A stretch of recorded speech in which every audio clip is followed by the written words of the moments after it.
Hey, everybody.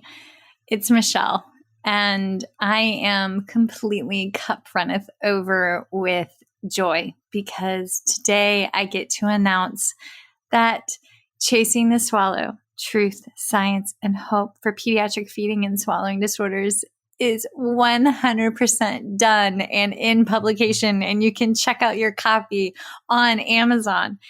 And the best part, if that book moves you, if it grows your evidence-based triangle to engage in interprofessional practice, to do the root cause analysis to why the child is presenting with the PFD, to then engage with the team to get that child to a point of healing so that the real growth can begin, then y'all check out speechtherapypd.com because they are gracious enough to entertain all of these amazing, joyful ideas. And they're currently carrying the book for 13.5 ASHA CEUs.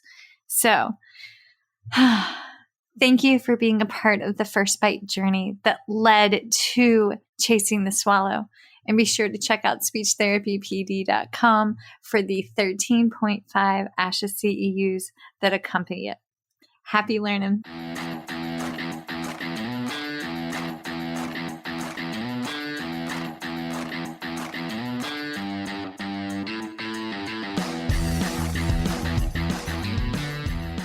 Hi, folks, and welcome to First Bite, Fed, Fun, and Functional, a speech therapy podcast sponsored by speechtherapypd.com.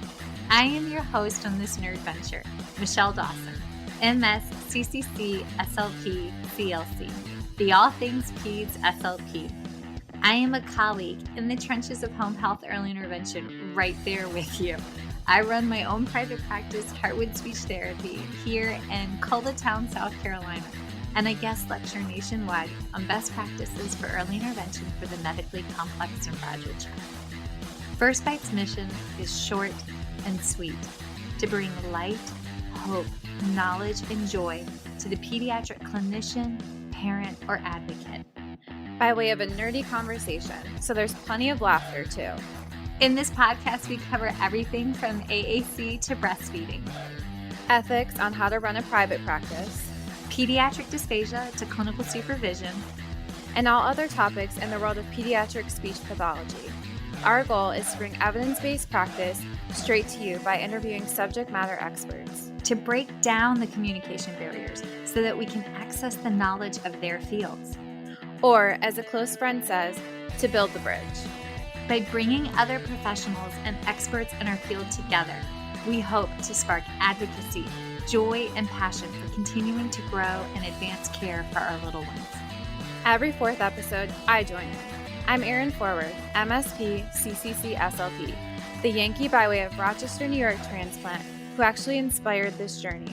I bring a different perspective, that of a newish clinician with experience in early intervention, pediatric acute care, and nonprofit pediatric outpatient settings.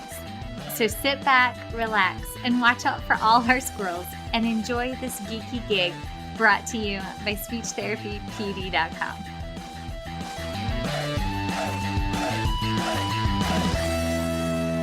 All right, so I love you. Folks, that's it, y'all. That's the most perfect intro I could have mustered. We are live recording this evening, and tomorrow this gets played. And this is our For Fun episode. Erin, what's the technical phrase to paraphrase a friend's? The one, what do we call this episode? The one where we get acquainted. All their episodes are the one. The one. Okay, the so one this where is they the play one. Football is my favorite. See, I don't remember. I just remember thinking that the one guy had a cute butt. What was it, Matt LeBlanc? Is that his name? Oh, interesting. Yeah. Yeah, Joey. Joey had a cute butt. That was the priority there. Okay, so folks, that's what today is about. This one, full disclaimer, this one does not count for CEUs, but it dawned on Erin and I that 164 episodes in, we haven't done one where we just kind of give like the origin story or answer questions or just kind of talk about maybe not 100 speech percent things. So tonight we're doing it while Goose and Bear are gaming on Grandma Wood's bed, which was my grandma that raised me. And it's the guest bed because I recorded in the guest bedroom, which happens to be our basement. And it's been an eventful day, even by my standards. So Erin, why don't you take it away, lady? What's the first question up? Our first question is, how did y'all meet? Which I feel like we've talked about, but there's a whole story. There is a whole story. And hold on a second, Erin. Boo, go. Go, go, go. Knees to the chest. Move it, move it, move it. I kicked the children out. They were already whining. We made it 0.22 seconds into the episode. It's pretty good. Okay, so how did we meet? The steps. Did you hear the stomping up the steps? That would be how we met, courtesy of Bear. Oh, yeah. You didn't remember me, though. No. Kind of remembered me. Okay, so full picture, Bear had all the horrible pregnancy. We've talked about that ad nauseum. But he passed his newborn hearing screen, but then pretty much failed every single hearing test until he was, 2.5? He'd had 4 hearing tests at a local audiologist's office. And on the last one, when Leslie, who is now in New Mexico, but was over at MUSC, but Leslie was my student. And I was like, hey, come watch the hearing screen or hearing test with a private practice so you can kind of see what it looks like in the real world. And she was like, fantastic. Well, the audiologist perforated Bear's eardrum and he had blood trickling out his ear. The ENT asked me whether or not he had the autism because of his aggressive behaviors. Didn't like the fact that I said, your audiologist perforated his eardrum. What the hell? And that was the G-rated version of the story. So I called Juliana and I was in tears. I was like, I need help. And so her and Danielle over at USC got me in to see, it's Beth, right? Beth, the audiologist? You saw Nikki. Okay. So Nikki. And I was in audiology clinic that semester and she wasn't my usual supervisor, but she called me into her office and she was like, so I have someone coming and I need your help. She's like, can you help me with this family? And not in a bad way. And I was very flattered. I was like, okay, I don't know what I'm getting myself into, but I'll help you. Well, so I go in with Bear and Brantz, because Brantz was his early intervention, because my anxiety was through the roof because I knew this was going to be the 5th hearing test that we were going to fail. And then what additional surgeries were we going to do? And all of the mom fears. And I was, honey, I think I had the poos at least 3 times that morning because I was just a basket case and felt like the entire thing was my fault because by then we knew about my uterus and all the problems and mom guilt. And there you were, just so calm and talking about Disney and about a mouse and Stitch. And I was like, I don't know who this beautiful woman is, but she's fabulous. And I just want his ears to check out. So but you were so calm and instantly knew that I was hanging on by a thread. And then I don't know what voodoo y'all did in the back room with him. No, it took us a while, but we did it. That's because he's We did one ear. We did one ear. He had to come back for the other ear, but he passed one ear, which was big. Y'all did the fishbowl game. We did the fishbowl game. And then the next semester, I got you as a supervisor and I was like, wait, maybe she remembered me. I didn't know that I didn't think I wanted to do feeding and swallowing. I was like, that's gross. There's saliva and spit and mucus and I don't want any of that. But Juliana decided that she was going to give me to you. And you we met where did we meet at? What's that place that's really good that I forgot? Gourmet shop. Called? I normally had everybody meet me at the gourmet shop. The one that has the potato salad with the cheese on top and the really good mimosas. Oh, yes, they're really good and mimosas. The pictures. Cafe Strudel in West Columbia. Yes. They have revolving artwork. Strudel. And you were typing all this stuff and I was so nervous because I had this really long walk to get to you. And I think you swore already in our first meeting, which is I mean, I was driving with my student yesterday and threw an F-bomb out there because someone cut me off. I was like, oh, I'm so sorry. The F-bomb might be, y'all, you have no idea how much editing goes on behind the scenes. I cuss like a sailor because my family was Navy DOD. Christian was Army. His daddy was Army. Bear came downstairs the other day. He goes, I have a situation and I would like to use bad words. I was like, can you vote? He was like, no, but the situation is bad. I said, well, then you'll have to come up with a different adjective to describe the scenario. Or when I say the B word on the phone and Goose is like, that's not that bad of a one. That one's not that bad. They already have a hierarchy on my God, one of my students spooked me today. I was getting ready to go into the elevator to go up the stairs and she like came around the corner really quick, but it was like out of the corner of my eye. You might have PTSD from a violent ex-husband when a quick moving event out of the corner of your eye. And I was like, oh, bleep, bleep, bleep. And I said it really quick and she goes, oh, Miss Dawson, I did not mean to scare you. And like, it's weird when somebody calls me Miss Dawson still. Then I laughed so hard I almost peed because children. And yeah, that was great. So yes, but that's how we met. And Bear did pass his hearing test and Erin was my student. And where was I? I was on the board, owned my own private practice. I was lecturing. So I was out once a month for a week. Don't know how we survived all that. President-elect? Or I think so. Yeah. And so anywho, we wrap with the end of the semester, and by then, I didn't have to feel guilty about calling Erin family because she's family. And she called and she left a voicemail. Please tell me you have saved that voicemail. And she said, I have an idea. We need to do a podcast. And I said, you need to do a podcast.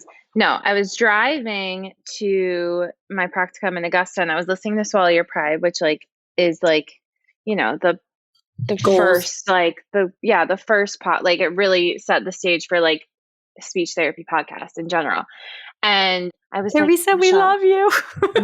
I was like, Michelle, you have to do a podcast on peds. And then you called me and you were like, let's call it First Bite. And I want you to be a part of it, which was terrifying because I was a student and about to be a CF and didn't know anything. But I remember my first week with you, I called my mom and I was like, Mom, this is the best job ever. I would call and be like, this was the best day. We had the best day. So I was hooked. I am so proud of you. Watching you evolve, it has, folks, if you are not a clinical supervisor, then you are missing out. And I know I put this in so many different courses that we do, but it's like giving birth without all the necessary weight gain and post-body baby bladder issues and all the things. But watching all of y'all have gone on and done great things and make impacts in people's lives. I mean, there's you, Leslie, Stephanie, Anna Grace, Acclaim, Mern, and Annalisa, even though they were not my students, Olivia, Sarah, who else from USC that I'm forgetting? Hannah. Oh my God. Maggie. Oh, my Maggie. And she moved to DC. New Erin. Oh, my sweet new Erin. My new Erin who gave me the greatest Michelle-ified quote ever that's sitting in the bathroom. And I love it. It's all about being impassioned and being and putting evidence-based practice into the world. Yeah, well, you ruined Erin, all of us. So I did. In the most delightfully badass way. Y'all go out there and fight and advocate. And God, I'm so proud of y'all. And I know I'm missing more, but I've just gotten done yelling at my children this evening doing 6 miles on a bike. And there's been, this one does not count for CEUs. So there has been a little bit of wine. So, because I knew I'd get emotional. I have a chai hard cider. It's really good. I have my standard Sauvignon Blanc with ice. Don't tell people that. Well, I have to water down my wine. Otherwise, it's too strong. Okay, let's go on to the next question. You're embarrassing. Okay.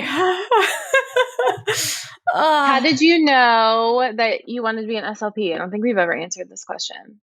Ethan, Michael, George, my youngest baby brother. He was born with a cleft lip. Technically, he's step, but he's my soul brother. And I was 12 when our parents got married, started dating, 13 when they got married. And Efi was 4.5. My stepmom got electrocuted during the pregnancy. Pretty moderate electrocution.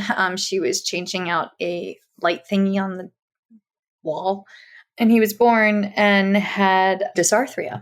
And they're attributing the dysarthria to electrocution. And he had a cleft of his lip that he had repaired twice, but he didn't talk till he was 4.5. He started therapy when he was 4.5 in the summer before kindergarten. And then he had Zindelhall was his speech pathologist. She lived in Fredericksburg, Virginia, and I did ballet with her daughter. And she got my baby brother talking. And it was the first time I had heard of a speech pathologist, and she was cool. She had big hair. I mean, granted, it was like the 90s, but she had big hair and a killer outfit, and she was vivacious and outgoing, and she got Efi talking out of nowhere. And I thought she was magical. And now Efi is 6'4" and plays soccer, has a degree in physics, and still has yet to put a ring on Nicole's finger, who's a phenomenal lobbyist for the National Down Syndrome Society. But he promises he will do this, but he wanted to save up to get her a really big one. So I respect that. Yeah. I do too. She's worth a big one. So, but that's what made me want to be an SLP. In the first dysphagia class, I was hooked because I could not transcribe phonology. Or phonemic alphabet. I don't remember what it's called. I like IPA. I like that. It's like math. No. I don't like math. I like the history of math, but no. Okay, what about you? I got very lucky. I had a family friend who had a stroke when I was in high school. So I remember hearing about him going to speech therapy. And I thought that was really interesting, but I didn't know much about it. And then I thought I wanted to be a nurse. I blame my mom, actually. She wanted me to be a nurse because she knew it had job security. And so But there's blood. There's blood. And I didn't want to do that. And so I thought I wanted to be a medical anthropologist and study medicine and study medicine in other cultures and figure out how to bring bring medicine to other places that's culturally appropriate based on their beliefs and ideals. And that's a really difficult job to get. And Pitt, where I went, has the #1 rehab school in the country. So I knew a lot of friends that were in the speech pathology program. And I took a course and I was like, this is really cool. This is medicine, but also I love psychology. And it coupled a lot of the things I like together. And so I volunteered at the Children's Institute in Pittsburgh, which is a school for children with accessible needs, autistic children, and then children that had multiple disabilities. There were 2 different classrooms. And I'd say 80% of those children had speech generating devices. And I loved it. I remember sitting next to this little boy because I would sit with him during lunch, and he had an AAC device and he loved garlic powder. So the whole lunch he would go on his device and say, I want garlic powder. So I had to put garlic powder on his food because the second that he couldn't see it anymore, he wanted more on there. And I just fell in love with these kids and really went in for AAC, which I think is very rare. Most people aren't I went into speech because I really wanted to work with speech generating devices. And so I worked at that school for 2 years and didn't really want to do much feeding until I met Michelle. But once I started volunteering with the speech pathology program, I was like, oh, this is great. This is what I want to do. Okay. So if you're listening, we love feeding. And then shortly after that on our pecking order falls AAC for me. And then I'm willing to bet dual for you, AAC and floor time.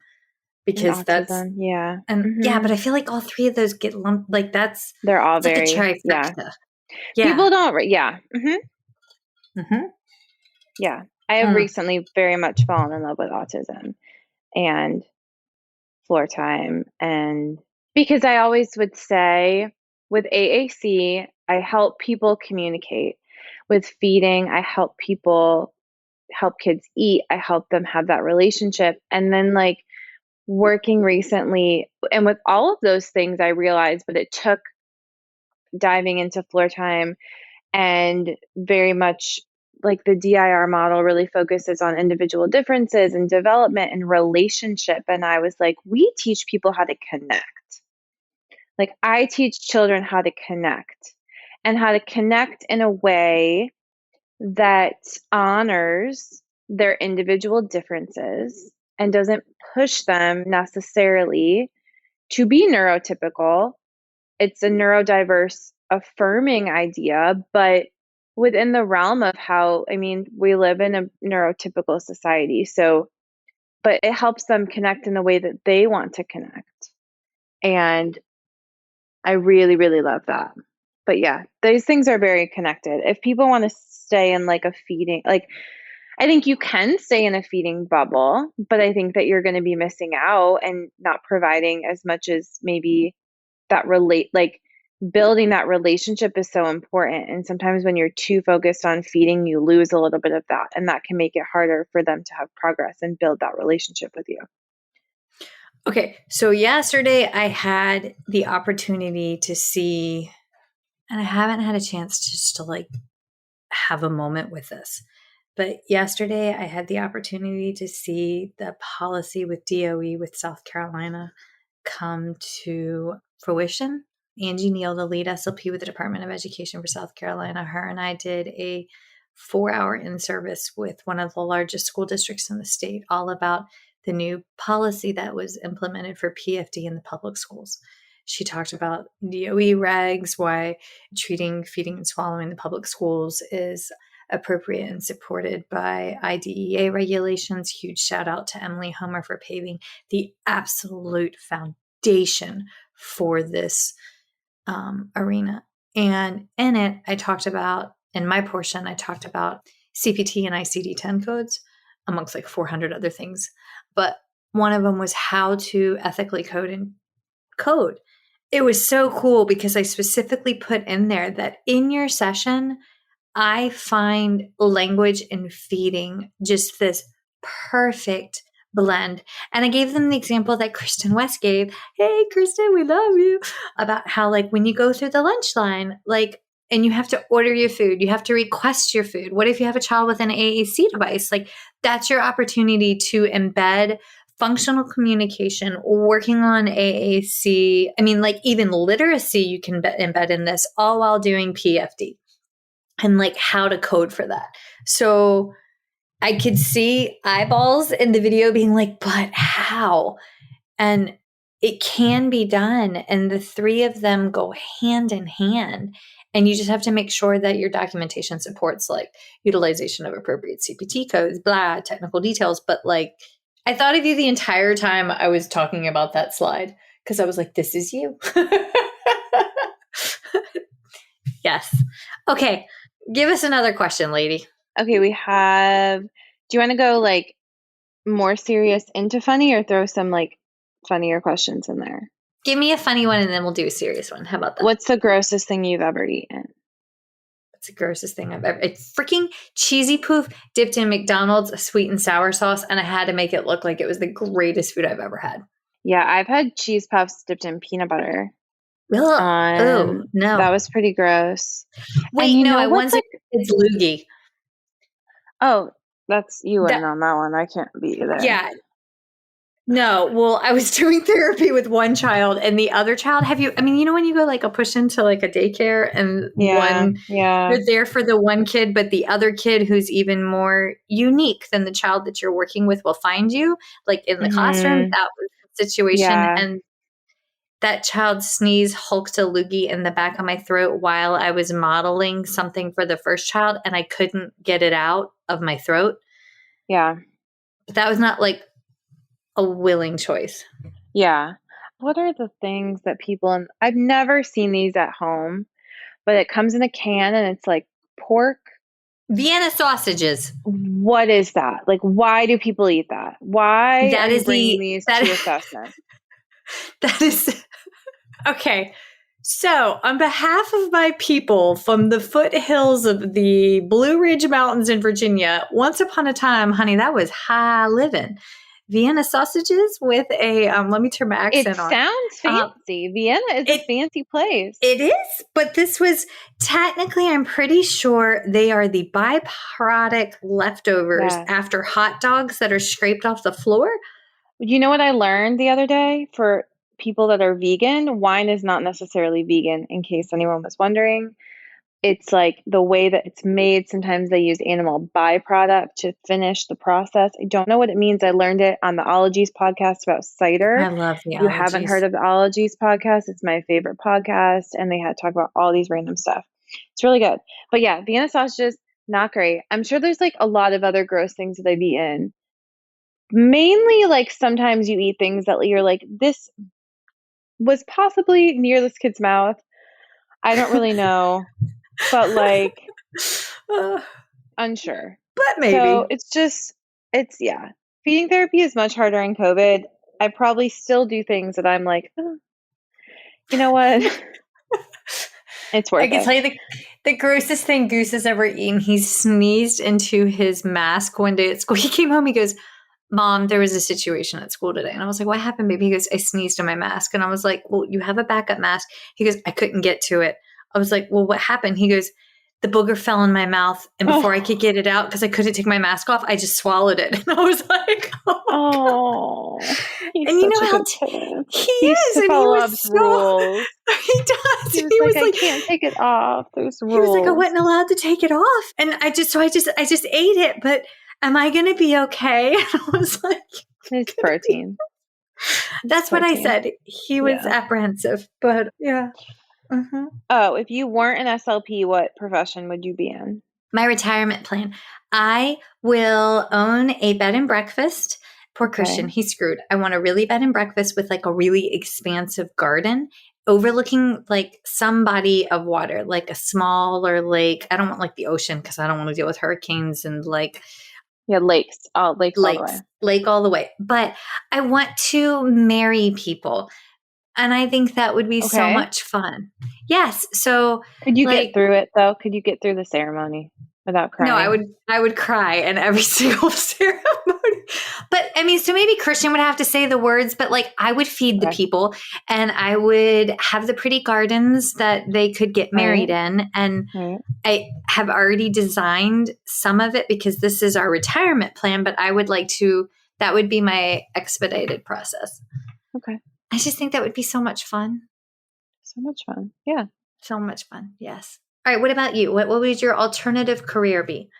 I would study social psychology. I don't know what exactly I would study. Maybe like relationships or like something. But I love social psychology. It's why I watch reality television because I like to figure people out. And like my therapist is always like, yeah, shocker, I have a therapist. But just kidding. My therapist is always like, you always have to understand, like, why can't you just go into a conversation and not have to understand everything about the other person? And I was like, I don't know. It is who I am. But yes, that's what I would do. I took my favorite class I ever took in college was interpersonal relationships and then conflict resolution. It was so interesting. Like the psychology of conflict resolution. Very interesting. Makes like the world now like make sense, even though like it's frustrating. That's how you can pull me down when I'm escalating. My psychology brain? Yes, because I'm a tiny angry person. I'm the most happy person. But sometimes you go like very deep dark. You'll be like, and I'm like, whoa, I go murder mad. That's what Christian calls it. Let me pull you in. Let me like reel you in now. Yeah. The boys are like, is mom murder mad? And Christian's like, yeah, guys, watch out. Mom's murder mad. I'm like, I'm not murder. Okay, I am a little murder mad. But like, I blame them. Okay, I get that way sometimes. Yeah. Sam pulls me down. Sam pulls you down sometimes too. Yeah, she does. Sam gets double duty. Oh, bless. Yeah. See, all the fun things they edit out of our normal episodes. Oh my goodness. Mm-hmm. What's your favorite scrub brand? The one that Annalisa turned me on to, Med Couture? Is that it? Med Couture, They're soft. I want to try those. Yeah, they're softer than figs. Yes. Okay, so I hate buying new clothes because it gives me anxiety. I am really, really good at selecting books and plants. And outside of that, dressing myself for events is very overwhelming because I have pretty significant body dysmorphia, courtesy of a ex-husband. So I don't know what I look like. I do like a selfie because a selfie kind of helps ground me, but looking in the mirror, I don't know what I look actually like in a mirror. Yeah. Yeah. So for some people, picking out scrubs is like easy peasy, but for me, this is like planning a vacation. I have to do my research. And then I end up just calling you and Annalisa, and I'm like, oh my God, what do I buy? And then she goes, oh my God, just buy this brand. You're going to be fine. And then she tells me what size to buy. And then I just have to pick out the colors, which when I went to pick out the wine colors to match FMU, it was really, really funny because Bear was sitting next to me and he can read now. And he goes, wine, you're going to wear wine. And I was like, just stop reading. Oh my God. Over my shoulder. Yeah. Also, do you know how hard it is to text with your husband flirtatious messages when your children can read your text messages? That's not in the mommy handbook. No, but you guys do that all the time. I remember when I was your student and I'd be texting on your phone. Like, I don't know. I'm not responding to your husband. Okay, so Erin would answer my emails for me for Skisha or like whatever while we were riding between patients' houses, and then Christian would send it. My husband and I flirt. But it was pretty PG. Sorry. It was pretty PG, but just like, I loved him. I know. It took me a really long time to find him. It's very well. Say a prayer for me. So, anyway, he's there. I like high-waisted figs. I like a little more. What does high-waisted mean? It goes above your belly button, kind of. Okay. Love high waist. I love high-waisted pants. I love clothes. That's why I help you. It took me a really long time. I didn't used to like my body in clothes. I've worked on it, and now catch me wearing all the trendiest things. I don't care. It makes me happy. So it's so fabulous. That's where I'm at. And the hats. God, you can rock a hat. I have a big head, so I really embrace it. Let's see. Give us a series. Wait, there was one that I remembered. What do you do when you're a fully licensed SLP and your supervisor is micromanaging every single one of your notes? Yeah. Well, is it because you're waiting for credentialing? That's one thing. Ooh. But if it's not, then that's micromanaging, and that's your license, and you should be able to treat your patients the way that you want to treat them because it's under your individual license. That's your patient. Yes. Beautifully worded. My gut response is, and this is your moment right here where you get to define and decide your career and which trajectory you would like. And may I consider that you reach out to the American Academy of Private Practice Speech Language Pathologists and Audiologists and consider starting your own practice. Because see, that's where I go one direction. Michelle goes like, like the big pics, like, you know what I mean? Yeah. But this is why we make a good team, friend. But that was part of mine. I had a micromanaging physical therapist boss who I would ask hard questions, and he wanted me to code unethically. And I said, no. And he was like, yeah, but you could get more money if you drop this CPT code. And I was like, that's not what I'm doing. But if you just worded this in your SOAP note, I'm like, but that's not. Do not ask me to compromise my notes because you want to get an extra $15 off of my session. No. Yeah. Well, and that's the thing that I think is hard and good is that you do have your own license. So I will often, Michelle and I think, have had more, not ethical dilemmas than most. That's not the right way to put it. But if there's an ethical question, I blame Michelle, but like both her and I will address it and ask questions and fix it because that's Seek just to understand who and we advocate. are. Seek to understand and advocate. And I know I'm only 3 years in my career, but I've seen a lot of things and asked a lot of questions. Sometimes they've been things that were very well received and were met with understanding and a desire to change and grow. And sometimes they weren't. And that definitely impacted my decisions. But at the end of the day, the things that I would say when I would bring something up is, this is my license. This is what I feel comfortable with. This is what I know to be true. And if, at the end of the day, if you bill wrong or you do something wrong, or it is on you, like that's your license. That's your license. Yep. What is your favorite work memory? That's a really hard question. I didn't think this one through before I read all these questions. From a lifetime ago, I had this little old man that I worked with. It's an adult one, but it's one of my favorite. He was dying, and wearing my empath hat, you could feel it happening, but he emanated joy and a life well lived. And you could feel his faith and his God, he freaking glowed. And I would go in and I was treating him at the hospital. It was very, very, very fast, very sudden. Like, I can't even remember. It was like it wasn't dementia, but it was like, one of those that can drag on for years. But all of a sudden he just got really sick really quick. And I had this cute little clunky wooden bracelet that had brass like hammered into it. Anyways, I had taken it off to help reposition him in his bed, and I didn't want it to tear his skin because, he had frailer skin. I guess I left it in his hospital room. Anyways, he died that night. And it was the very first patient funeral I ever went to. And there I am up at the visiting hour. And his son pulled me over to the side, and they didn't know that I was going through what I was going through because I was in the process of leaving my ex and I was very raw. And he said, "You left this in my father's room, and my father made me promise to give it to that beautiful young lady that was making him happy." And I took it back and I put it on, and bloody hell, I don't know where that bracelet is now, but that's when it clicked for me, the power of a meal for bringing joy.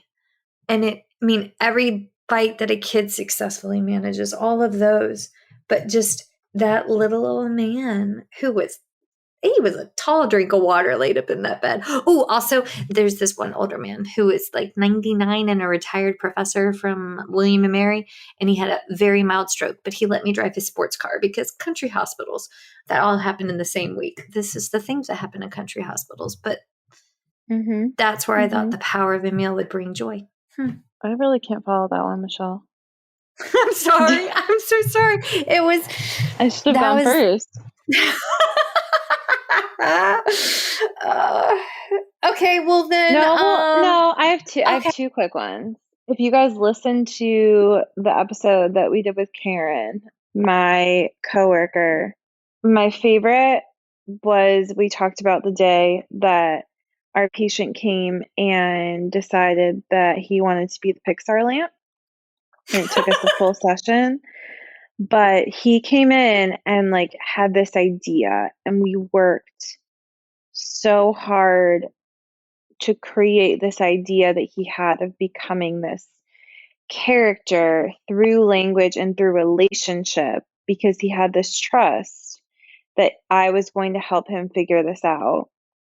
And that was he was the child that made me fall in love with autism. I will never forget that child. He made me realize the power of play and relationship. And I'm not going to lie to you. I didn't think that I would want, I didn't think I was going to be the therapist that was I love autism, truthfully. And I don't know why I thought that. I was I'm only going to see them medically complex kids, and it's going to be hardcore, and it is, it's great, and I love them too, but that very much, that patient specifically very much altered my path. And I remember my other favorite, you're not supposed to have favorites, favorite patient that I took over from Michelle, who I had as a student, who had a Taxic CP. Did I get that right? Mm-hmm. She had a Taxic CP. Mm-hmm. And I remember like having her as a student, and it was that little one who I realized function. She was the child that like I realized like feeding didn't have to look the same in everyone, and like the power of waiting and allowing patients to heal, because it took her 9 months to be able to start PO and like, just heal from all the trauma that she had been through when she was born. And then to see her running around, eating fully by mouth, communicating in 3-word phrases, and having quite a bit of attitude was just like this beautiful, like from student to then like seeing her develop and seeing how that is so possible, how children are like these beautiful, wonderful, like miracles. Just that like whole memory in and of itself was like those 2 patients I will forever like remember as like changing the way that I viewed things. God, I'm happy that we're speech pathologists. I know, me We have the too. coolest job. Who's the better cook? Like that's not like everyone should know. Oh, that's easily me. Erin, I fed her most of her way through grad school and her CF. My And CF. To be fair, my family. you did supply the wine. I supply the wine, and the men cook. Like my family, the women do not do the cooking. I love you, mother, but my mom makes things that are really great in like one pot, like pastas, dips, casseroles. She's great at, but like anything else, like my uncle cooks, my other uncle cooks, my stepdad cooks, my papa cooks. Like it just what it is. I'm just gonna need to find a man that can cook and that appreciates I can make really good grilled cheese. And I know how to pick out restaurants. Like I'm great at that. I'm a foodie. You are not excellent a cook. at selecting restaurants, because I'm Thank the you. one I that's will like, eat anything. I will eat anything. As a child, I would eat olives like a 1-year-old. I was eating olives. Still my favorite food. I keep olives in the house for you at all times. Yes, you do. Mm-hmm. What Different do you types of listen olives. to? Yeah, different types of olives. My favorite are Castellano olives, the little tiny dark green ones. They're the best. Blue cheese, great. Jalapeno stuffed olives, also great. If anyone needs food recommendations, I'll give them to you. Just can't make them for you. What do you listen to while you're driving to a patient's house? If it's not phone calls with me or you. 1, Caleb Radio. I love my Christian radio station. The boys are like, they're like, Mom, we love the Jesus music, but can we listen to Daddy's rock and roll? And I'm like, this is they're yeah. But I listen to Caleb, or what is that? Star Talk Radio with Neil deGrasse Tyson. He's my favorite astrophysicist, followed by Miko Kachu. Yes, the fact that you have favorite astrophysicists is crazy. This is yes, because one of them. Well, yes, because one talks about string theory. One of them is a really good orator on explanation of like basically how physics works in general. But like he wrote a really good book, Astrophysics for Kids. This is the stuff I read to like put my brain to sleep. But I like that one. You have hooked me on ologies, but the other one is 99% Invisible, which is the history of design of everything. Oh my God, I love 99% Invisible. Yes. Yeah. Okay. What about you? Ologies, because you got me hooked on ologies. Great. Love to like learn about random things and pull out random facts and like group settings, like about like like they have podcasts on everything. My taste in podcasts is similar to my taste in television. So I like you like the murder drama ones. No, I don't actually like murder podcasts, surprisingly, but I listen to like Girls Gotta Eat, which is all about relationships, because like why not like, learn more about my stuff. I also really like, there's this podcast called Scrubbing In I watch The Bachelor. It's a girl from The Bachelor, and then this other girl who's on the morning show with Ryan Seacrest, and she is just like a bundle of like beautiful energy, and I love her, and just like she's I like her energy. She's wonderful. But then sometimes if I'm like if I'm like if I'm more tired, I will like put on some music, which I prefer country music. Or if I'm like really in the need to like, just like I'm angry, Taylor Swift is always a really good one to just like belt out some like aggression. That's where I go to Led Zeppelin or Dropkick Murphys. See, that music stresses me out. Like old school rock, like really like just doesn't, it like makes me anxious. I don't know why. There's just each their own. It's not my vibration, as I would say. No, People put out vibrations. Christian's dad made Goose a series of CDs to play in his boombox because apparently he's old enough to do this. And he comes downstairs, he goes, Mom, have you heard of this band called the Beastie Boys? I was like, have I heard of this band? Are you for real right now? Yes, Mommy has heard of the Beastie Boys and they're amazing. He goes, yeah, I really like their beats. And then he goes up the stairs beatboxing. And I was like, who is this 8-year-old? This is not my child. But yes, that made me rediscover my inner youth with like Rancid and like NoFX. And no, I can't like, my sister makes playlists for me because like I like other music. I just don't have the time to like find it. Like I love like, who do I listen to? I don't even remember anymore. But also, and I can't really listen to books on tape because like my mind wanders. I can't do audiobooks. Yeah. I need the visual, but also Heather McMahon is really funny. If anyone like, if you don't follow her on Instagram, just you should, because she has a really funny podcast. I don't play it for my students because she's a little like inappropriate sometimes, but it's funny for myself. Wait, the student or Heather McMahon? Because I know the student and she's not inappropriate. No, Heather McMahon. Heather McMahon, yeah. What do you listen to when you type your notes? Because when I type my notes and I'm working like at my desk, I have to listen to classical music, heavy violin.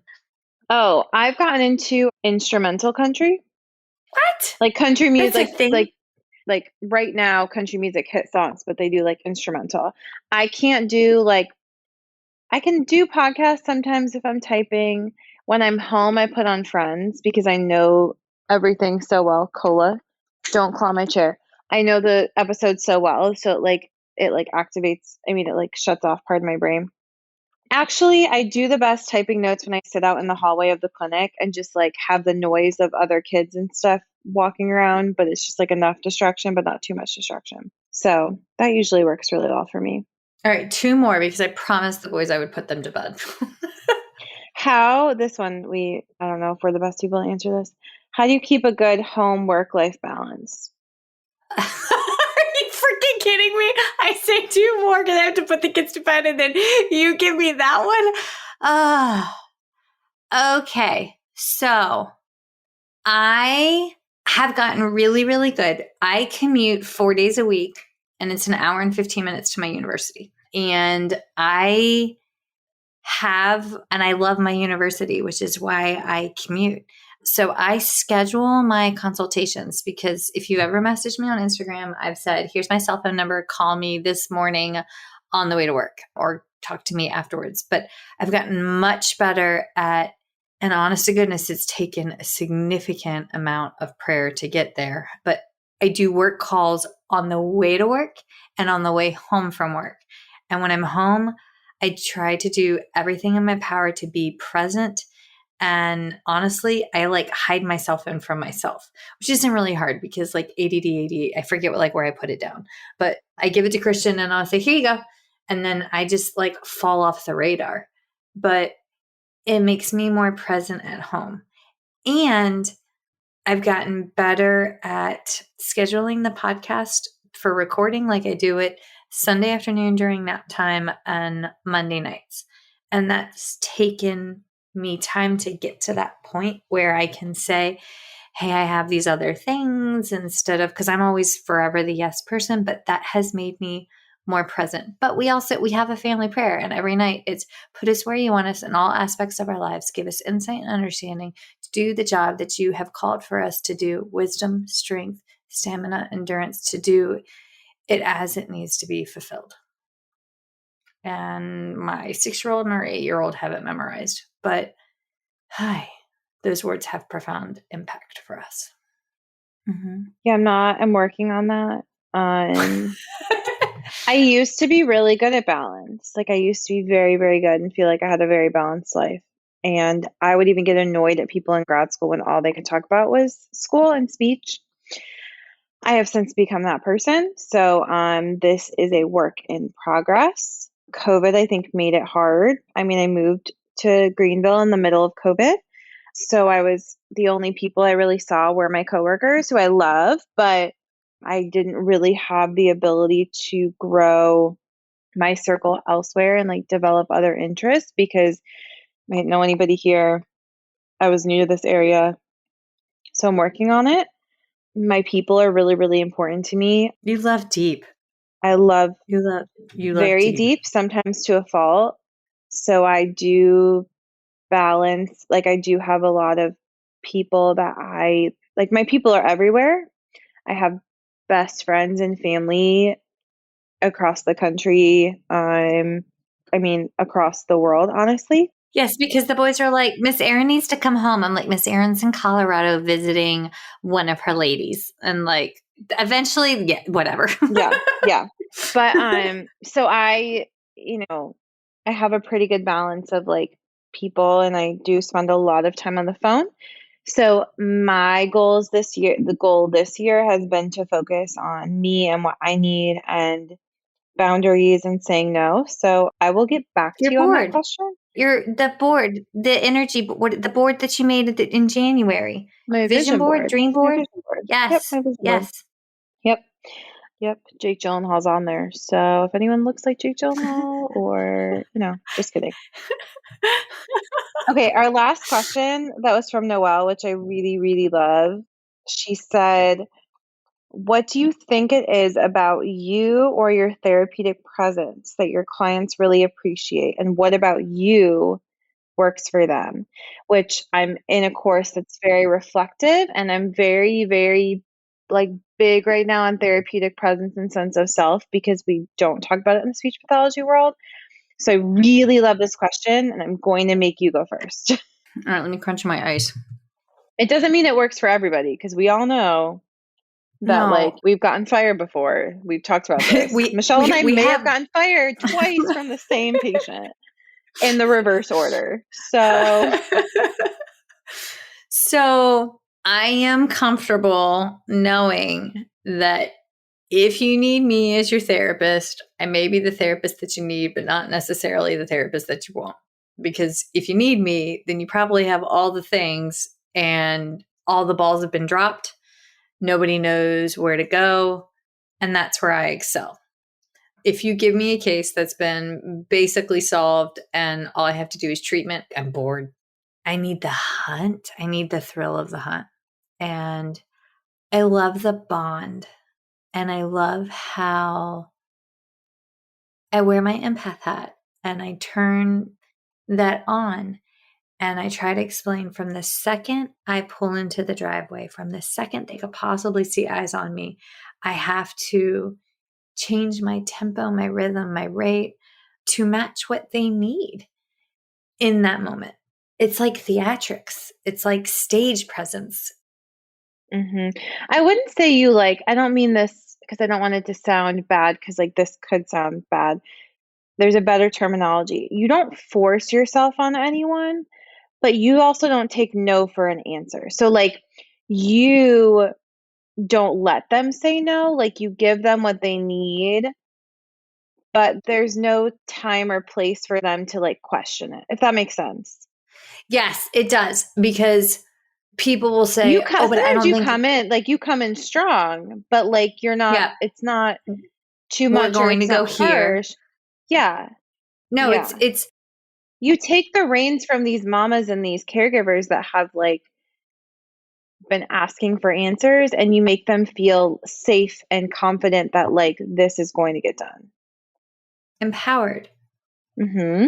Yes, because for so long they've been like, why can't my kid eat this? Why are we not doing this? Who do I need to go see? And then I come in and I act as the service coordinator. That's what it is. I act as the service coordinator when their technical service coordinator, who may or may not have a degree in anything to do with anything that is relevant, RAR, early intervention program, I come in and I coordinate the services, and I do it quickly and I do it swiftly. And for the most part, I like to think that I do it efficiently. Sometimes I cock it all up, but it's got to get done, and it has to get done in an expedited fashion when most of the wait list to the referral places are 6 months out. And I don't have time for that because I have a kid that has a failure to thrive diagnosis, and we're watching the weight tick down, but at the same time, the rashes increase. And why is nobody else seeing this? And how come nothing's getting resolved? And I have a stressed out parent. So you know what? I can come in and say, all right, this is what I'm seeing. We need to go here. And then I can translate those signs and symptoms into digestible, bite-sized, no pun intended,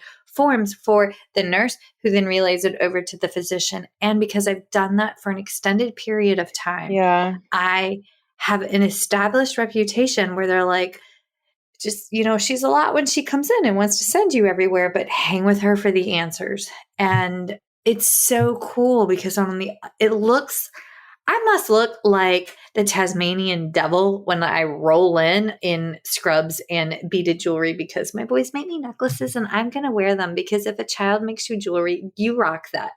And I'm comfortable with myself to be that person. It's really, really humbling and cool to see the good that's yielded on the other side of that. I don't even know what the original question was.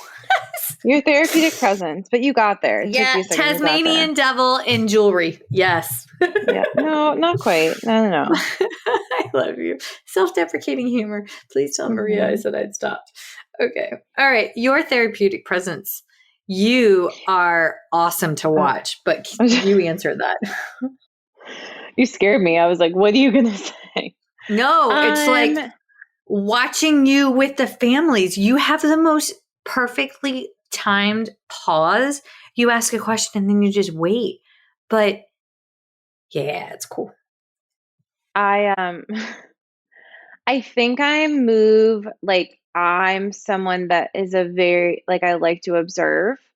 So when I walk in, I try to be very gentle and I try to move slowly, because I'm kind of watching how the dynamic and how the family reacts to what I'm doing. I think I've learned how to alter my tone, and in a multitude of ways, like I try and explain to my student to do with our patients, but I try to do it with families. I am similar to Michelle in that I am an empath, so I feel very deeply what my patients and my families are feeling. And so I combat that by being much softer to try and never push too far. But I can tell if a family is ready for kind of more of an straight answers. Like, I think I'm very good at reading what the family needs, similar to Michelle, but I will move a little bit more slowly, I think. With my autistic kids, I don't know. I think I like to think I can connect. Connecting with people is probably the easiest thing for me in different ways. Like, I relate to everybody and can pretty much try to understand why people are doing what they're doing. And so even with my autistic children who sometimes don't understand themselves why they're doing what they're doing, I think I do a really good job of making them feel heard.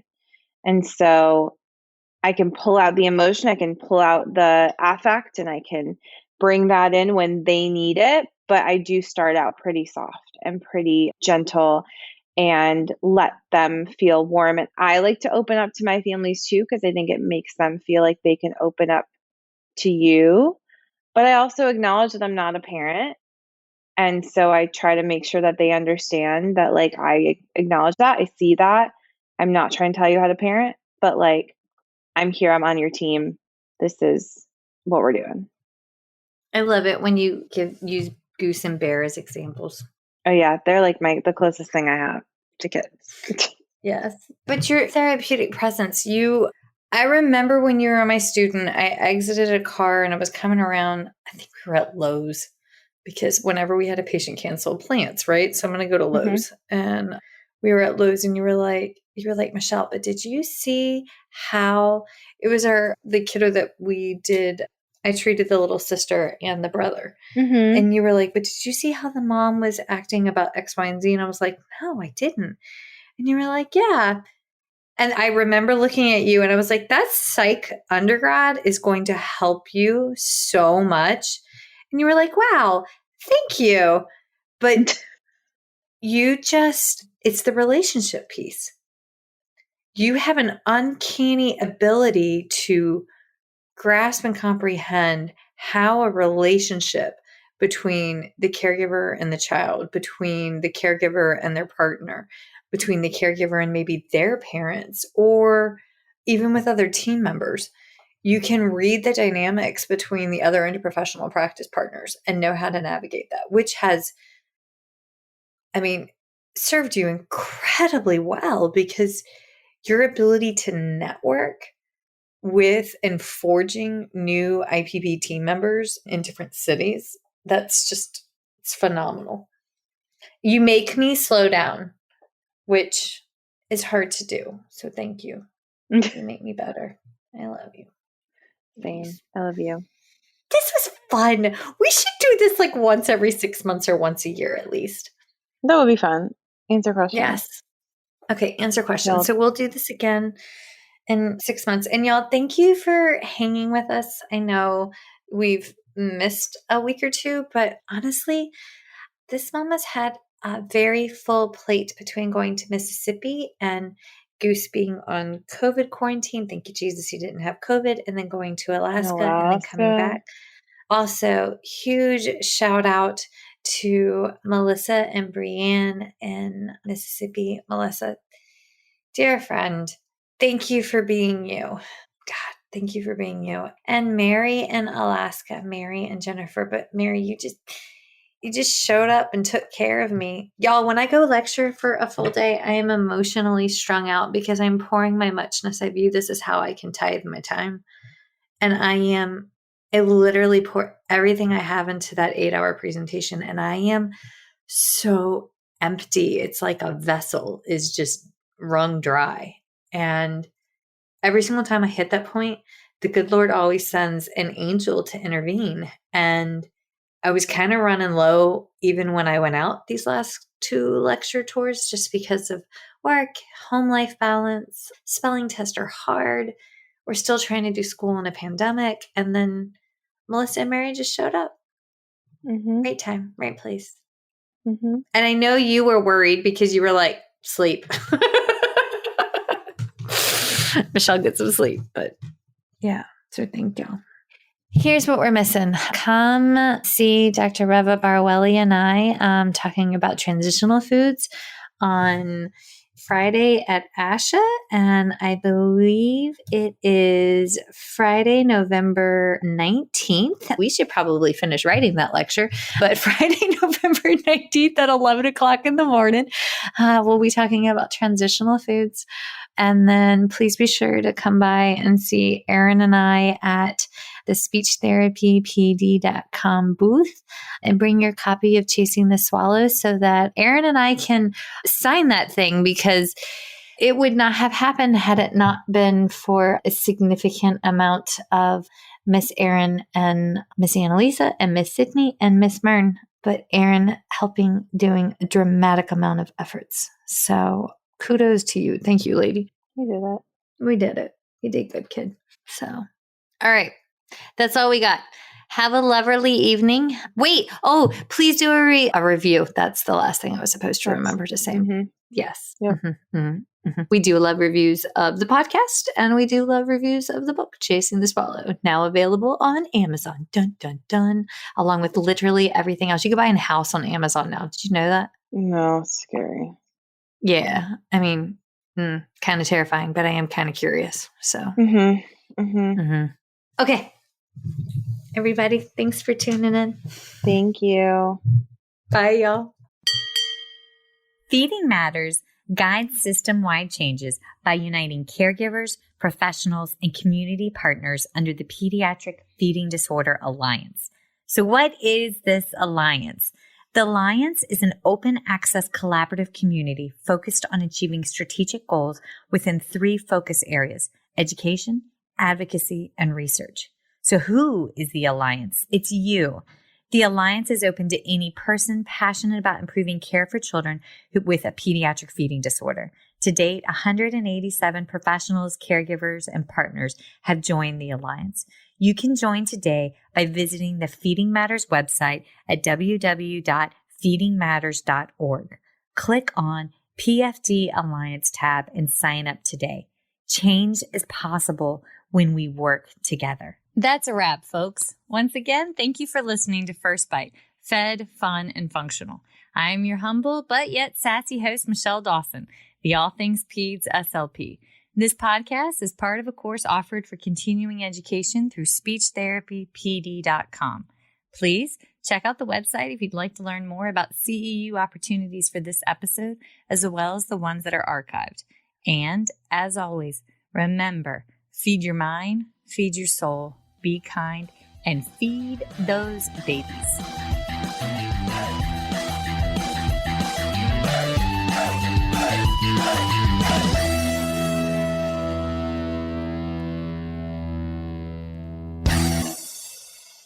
Hey, so it's Michelle Dawson here, and I need to lay out my disclosure statements. So if you ever wondered how bad my ADD, ADHD, and lack of sleep Monday through Monday actually is, well, here you go. These are my non-financial disclosure statements. I volunteer with Feeding Matters. I'm a former treasurer with the Council of State Association Presidents. I'm a past president with the South Carolina Speech Language Hearing Association. I am a current member of both ASHA and SCISHA. And for this year, for 2021, I volunteered for the Pediatric Feeding Disorder Planning Committee for the ASHA 2021 convention. My financial disclosures. Okay. All right. So I receive compensation for First Bite presentations, as well as talking teletherapy and understanding dysphagia from speechtherapypd.com. I also receive royalties from speechtherapypd.com for ongoing webinars that I have on their website, as well as compensation from PESI Incorporate for a lecture course webinar that I have on their website as well. I am coordinator for clinical education and clinical assistant professor for the Masters of Speech Language Pathology program at Francis Marion University in Florence, South Carolina, for which I receive an annual salary. I also receive royalties from the sale of my book, Chasing the Swallow, Truth, Science, and Hope for Pediatric Feeding and Swallowing Disorders, that I self-published and is available on Amazon. And I do receive royalties from the accompanying 13.5-hour CEU for the book from speechtherapypd.com. So yeah, I stay pretty busy, but those are my financial and non-financial disclosures. If you ever have any questions, please feel free to reach out. All right. Thanks, y'all. Bye.